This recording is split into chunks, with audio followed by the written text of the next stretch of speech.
おはようございます。阿部義俊です。今回は、この間トラベラーズノートとその自分の自己流のメモ術みたいなもので手帳習慣が身についたという動画を撮ったんですけど、その直後であれなんですけど、仕事が忙しくなって、一月ぐらい手帳にほとんど触れない日が続いて、結果的にだから手帳の習慣が途切れてしまって、手帳とか万年筆に興味が出て1年ちょっとぐらい経ちますけど、初めてのことで、ここからその途切れてしまった習慣をどうやって復活させていくかということをちょっと考えてみたいなと思います。そうですね。そのなんか手帳の習慣に限らずですけど、なんか習慣化のコツみたいなものをなんかご存知の方がいたらコメントしていただけると嬉しいです。そうですね。まずその手帳の習慣が途切れちゃった原因についてちょっと考えてみようと思うんですけど、端的に言ってそのやっぱり仕事が忙しくてもうそれどころじゃないという時期が続いて、ただ1ヶ月ずっと休みなく忙しかったわけじゃないんですけど、やっぱり心の余裕がなくなっていて、ちょっと余裕ができた時に急にじゃあまた万年筆と手帳で何か書き物を始めるかっていうと、なんかその前にやっぱりなんか疲れが残っていて、なんとなく例えばスマホいじって時間を潰してしまったりとか、また6月にエルデンリングのそのダウンロードコンテンツが出るんで、エルデンリングもう一回やっとかないとなと思って、なんか1周目のキャラクターを新しく作り直し始めて、そのままちょっとほったらかしちゃったんだけど、それをちょっと進めてみようと思ったりとか、なんか手帳以外のことを、やってしまって、なかなかその習慣が戻らなかったですね。で一月ぐらい経って、そういえばなんかすっかりなんかちょっと遠のいてしまったなと思って、常にカバンの中にこのデカ筆箱2個と手帳を、最近なんか手帳もなんか2冊入れたりしてたんですけど、それも入れっぱなしなんだけど、でどこに行くにも絶対にそのカバンを持っていくって決めていて、でそこにその例えば財布とかスマホとか、イヤホンとかなんかその日常使うものを全部ひとまとめにして、絶対これを持ち歩くパックみたいな感じのカバンを常に、一つ用意してたんだけど、このカバンの中に手帳とかがいっぱい入ってる状態で、でも今日持ってってもどうせ書かないしなって思い始めちゃったら、そこからその財布とスマホとイヤホンだけ取り出して、もっと別なちっちゃなカバンというか、持ってきてるかな、これだ、トラベラーズのショップで買ったやつだけど、こんなやつにちょっと必要なものだけ入れてこんな感じでぶら下げて持ち歩くみたいになって、ますますその手帳を持ち歩かなくなってしまって、で、またそのちょっと遠のいてみたいなことが続いていていうところで、また、次の締め切りがやってきて、また猛烈に忙しくなってきてるんだけど、その中でも1日10分でも15分でもいいから、なんかその書き物の習慣は取り戻したいなと思って、その日記的なものをつけるっていうのもそうだし、その日々の予定とか、あるいはそのトゥードゥーリストみたいなものとかをちょっとつけておかないと、その手帳習慣が途切れた1ヶ月の間に、その忙しさのピークだったっていうのもあるんですけど、でもその間やっぱり書かないと悪影響がいろいろあって、その分かりやすくその今日一日やることみたいなのをちょっとここにメモっといて、やるみたいなそれをこなしていくみたいな使い方をしていたりもしたんですけど、そういうのをやらなくなってみると、意外とやらなきゃいけないことが次々と頭に浮かんできて、こうバラバラにマルチタスクになって、結局どれもちゃんと進まないで終わっちゃうみたいな、逆に効率が悪いみたいな状態になってみたりとか。あとその忘れ物が増えたとか、本当に自分は本当にマルチタスクができない人間で、一個のことに集中してる時は割とその集中してパフォーマンス高くできるんだけど、それが2つ3つ用事が重なると本当にその頭の切り替えに時間がかかってしまって、なかなかうまくいかないんですけど、そんな中でそのマルチタスクになって、その引き受けていた仕事、これをやらなきゃっていうのは、例えば締め切りが1ヶ月後とかのやつとかをその頭の中からスポッと抜けていて、2週間ぐらい前になって、そうだったみたいなことを急に思い出して慌てるみたいなことがあったりとかね、なんかそんなようなことがあったりとか。あとはその忙しかった時期っていうのもあるんだけど、でもやっぱりその書き物をしていなかった時期にはやっぱりちょっと気持ちが落ち着かないとか、なんか焦りが生まれるとか、落ち込みやすくなるとか、なんかそういうこともあって、ここにやっぱ書いて、その自分の中のこうもやっとしたものをそのなんかアウトプットして客観視できるようにする、あるいは頭から追い出すみたいなことができていないと、なんとなくメンタルにも良くないというか、そういうこともあって、割とやっぱだからその手帳が役に立ってたんだなっていうのをちょっと再認識しましたね。そんなわけでなんとかちょびっとずつでもいいからその手帳の習慣を、取り戻したくてどうやったらまた習慣が戻ってくるかなということ。今まで逆に言うとなんで習慣が続いてたのかっていうと、一つにはやっぱりこれが自分の大きな趣味の一つになって、ものすごく熱が高かったんですよね。特にだから万年筆なんかの、その熱が高くて。こういう常時この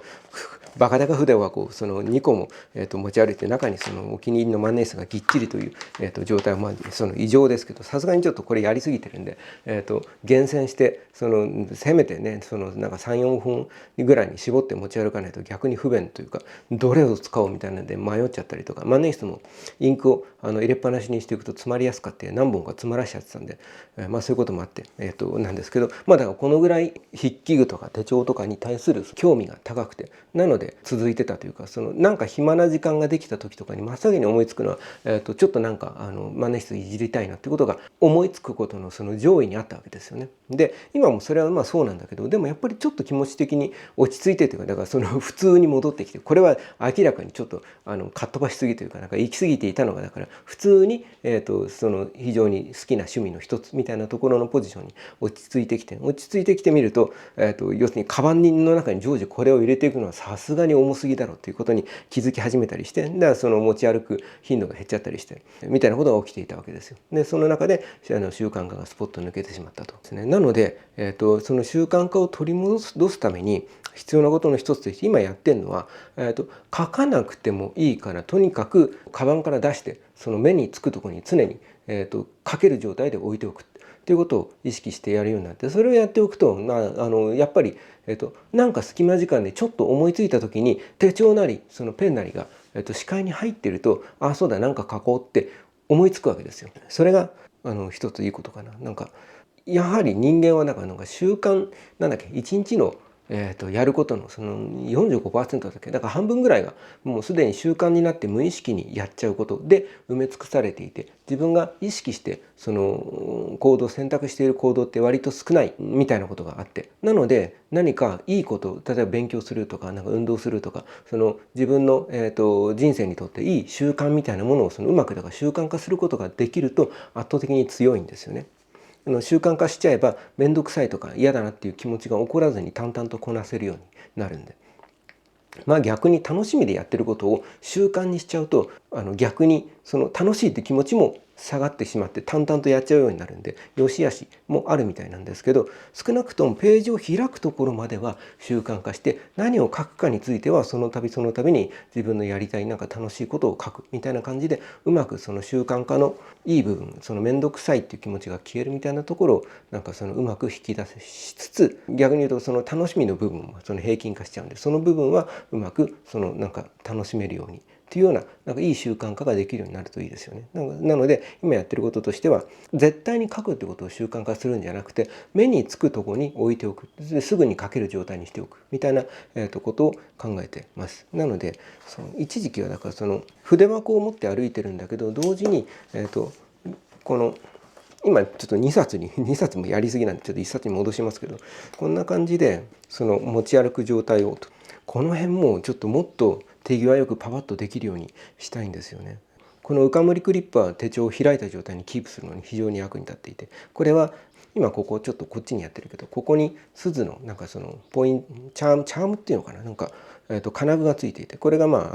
デザイン的なアクセントになってるんだけど、これが下に置いた時にカチカチいって、テーブルに傷をつけるようなことは今のところないけど、ちょっと気になるんで、アップルの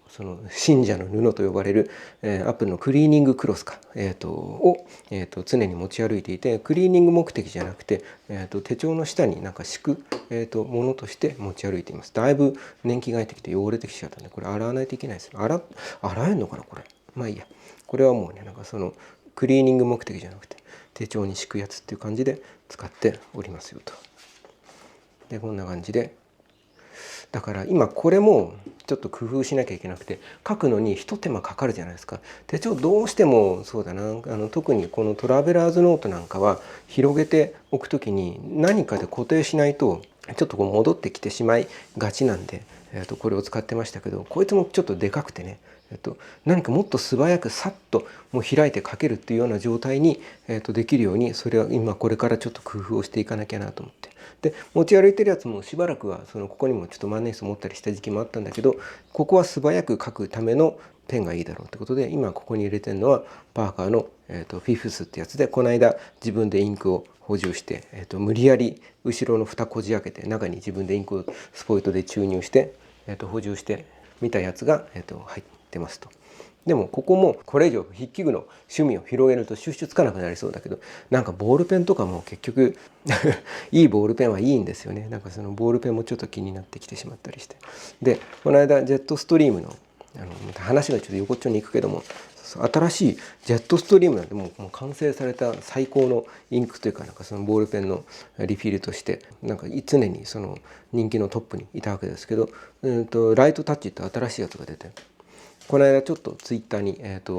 落書きした、絵をアップしたりしたけど、もともとのその話が今横にすげえ言ってんな。もともとのそのジェットストリームよりも確かにライトタッチっていうか、なんか書きやすくて、書き始めの部分がかすれたりダマになったりするみたいなことがなくなって、スーッと書き出せるようになっていて、とてもいいですねみたいなものもあって、だからその書きやすい素早く書ける、ペンをここに1本入れるってことと、開いた時に、とにかくさっと開いてさっと書き始められる状態にしたくて、今ちょっと工夫していて、今まではここにリフィルを、この手帳のリフィルを3種類入れてたんだけど、2種類に、減らしました。どのみち自分は結局この吹き出しメモという考え事をする時の自分のフォーマットですけど、漫画の吹き出しみたいなものにポツポツと書いて、マインドマップみたいなものにちょっと近いですけど、自分の考えを前に進めていくためのそのメモ帳みたいなものとして使っていて、これはだから2種類は、1種類はだからこの吹き出しメモ帳、こっち側はまた僕がなんか書き物をしようとすると、下の子が寄ってきてなんか膝に立って座って、なんかもうなんか真似したくてしょうがないんですよね。なんかわかんないけど「こんちくわ」って書いて、これなんだろうと思ったら、これはちくわの黒い部分だそうでなんかちくわを描いて、なんかお星様とかお花とかを描いてましたけど、まあここはだから大体こっちが行くと自分のなんかちょっと個人的なことが書いてあるんだ。まあこんなようなことを書いてる、リフィルと、もう一個はちょっとこの間も最近こっちを使ってないな、なんかこれもまたなんか書きたいな。こっちはそのちょっといい紙、水彩紙とかが入っていて、コピックとか水彩絵の具とかで、書き物ができるような、リフィルと2種類入ってて、今はその2種類に限定して、います。で2種類にしたことで、もしかすると浮かん彫りクリップなしでもちょっとある程度は開くようになりましたね。なのでこれでも急ぐ時はもうこれでもいいし、でもやっぱりそうなんだよな、なんかクリップがあると明らかにその書きやすいし収まりがいいんですよ。ただしちょいめんどくさいんですよね。あとでかいし、すごいコンパクトで、なんかこの浮かん彫りの形になっているような、この3分の2ぐらいの大きさの浮かん彫りクリップが欲しいですね。こいつはすげえでかいノートでも綺麗に開くよとか、あるいは料理なんかする人がそのレシピ本をガッと開いておけるようにみたいなもののために作られたもので、このトラベラーズノートぐらいの大きさであれば、この本当に一回り二回りちっちゃくてもいいっていうのと、これこっから見ると両側がこう反るじゃないですか。これが使いやすさでもあるんだけど、片側はむしろこっち側と同じ、こっち側にするかまっすぐにするかっていうやつを出してほしいですね。ちょっとなんだろうな、このトラベラーズノート用じゃないからっていうのもあるんだろうけど、こうなった時に綺麗に収まってるけど、ちょっとここがこうなってるんで、もっとでもこれがあるから、ここが上から押さえる力がちょっと強いのかもしれないな。ちょっとここが出っ張ってなくてもいいのになと思ったんだけど、そんな感じでちょっとクリップを工夫しなければっていうことと、そうだな、ペンも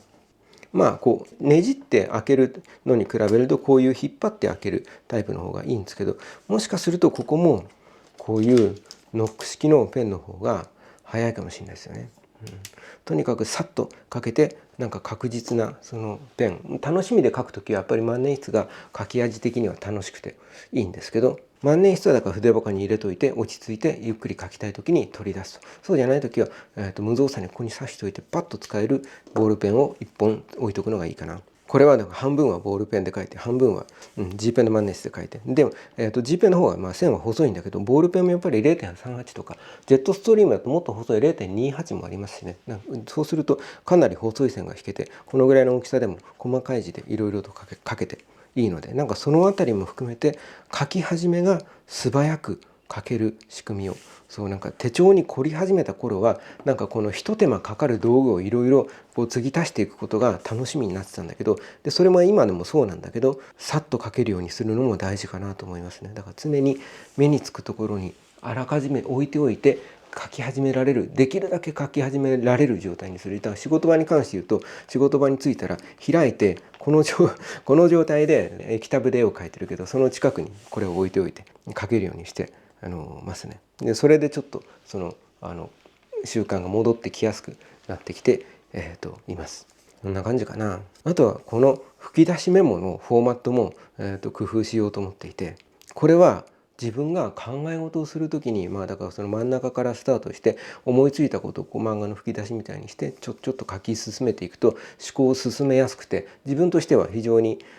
考え事に向いている。だいぶこれ書くのにも慣れてきて、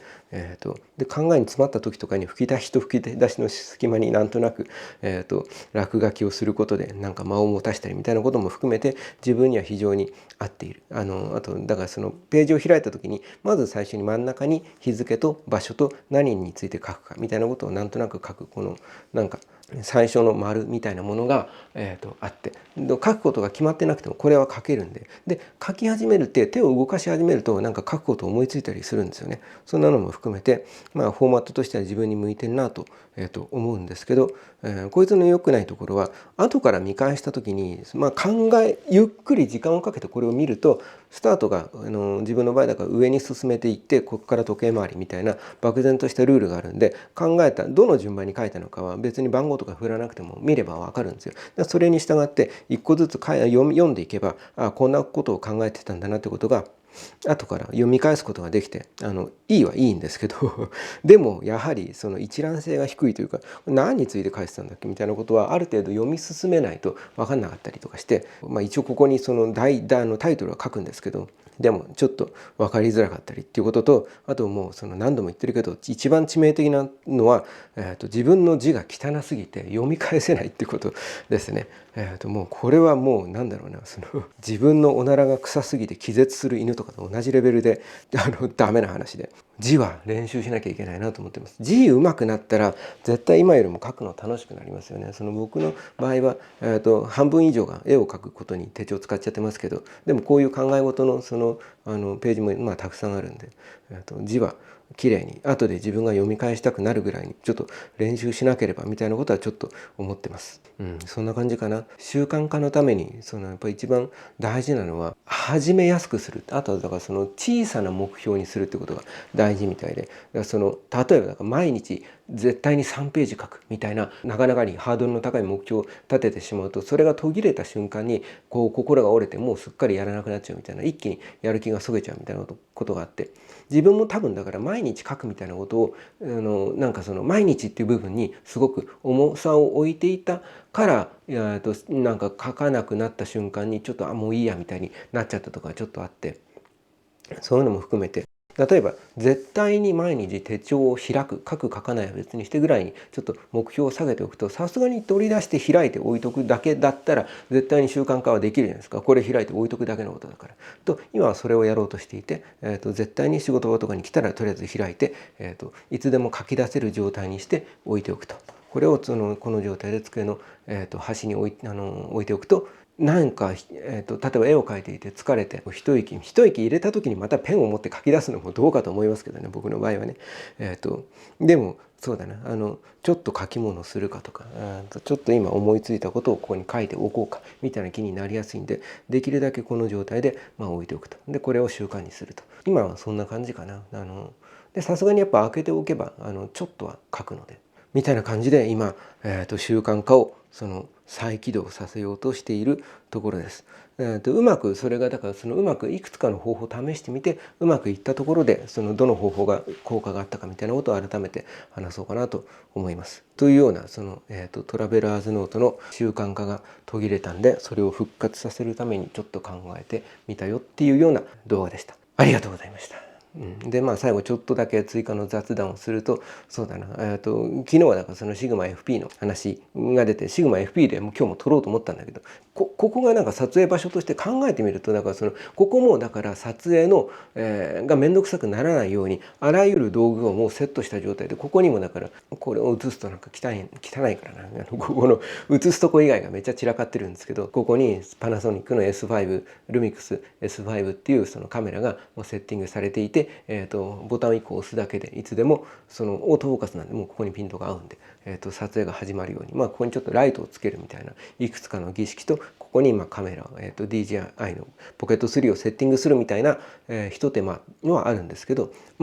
撮りたいと思った時にすぐここに立てば撮り始められるようにはしてあります。だから向こうのこっち側に仕事の書き物をする絵を描く用の部屋がもう1個あってでこっちの方では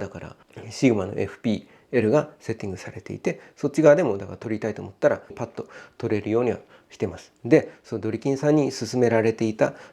写真家の西田航さんなんかよくやっている今その界隈でワタレックスタイルみたいな呼び方になってるのかな。無編集でこのカメラつけたらその場でバーッと喋り始めてそのままその動画をアップしちゃうみたいなシンプルなスタイルみたいなことを、勧められて試してみようと思ったんだけど当分僕は無理ですね。編集しないとだいぶしどろもどろなんで今だからちょっとなるべくとかなく、でも台本を作らずにそうだね今思いついたままに喋って今回はそんなにひどくつまらずに喋れたかもしれません。25分間か。そんな感じです。ただちょっと今鼻声で風邪をひきかけています。黄砂か花粉かと思ってたんだけどこれは喉も今ガラガラしてきたしだいぶ風邪のひき始めって気がしてきました。ということでありがとうございました。こんな感じで、このチャンネルではそうですねガジェットの話とか、今こうやって手帳とかマネースとかの話をしたりしています。もう一つチャンネルがあって阿部義俊画法というチャンネルがあってそっちでは絵を描くことについての専門のチャンネルになってます。なので、こういう筆記具が好きなんでこういう筆記具を使って、落書きをしてみたみたいなのはこっち側でそういう筆記具の紹介をしつつ、描いた絵はそっちの方阿部義俊画法というもう一つのチャンネルの方で紹介したりもするので、両方チャンネル登録などしていただけると励みになります。もう一つ完全に子供らがゲームの配信やりたいとかペットの話が家で飼ってる魚とか、トカゲとかの話がしたいみたいになってるんでそういうチャンネルをもう一個別に作ろうかなと思ってます。3つのチャンネルを運営できるとは思わないんですけど大変なんでなんでしょうねマイペースでやっていこうかなと思います。もう一個の子供らがってやつはできたらまた、告知をします。ということでありがとうございました。ではでは。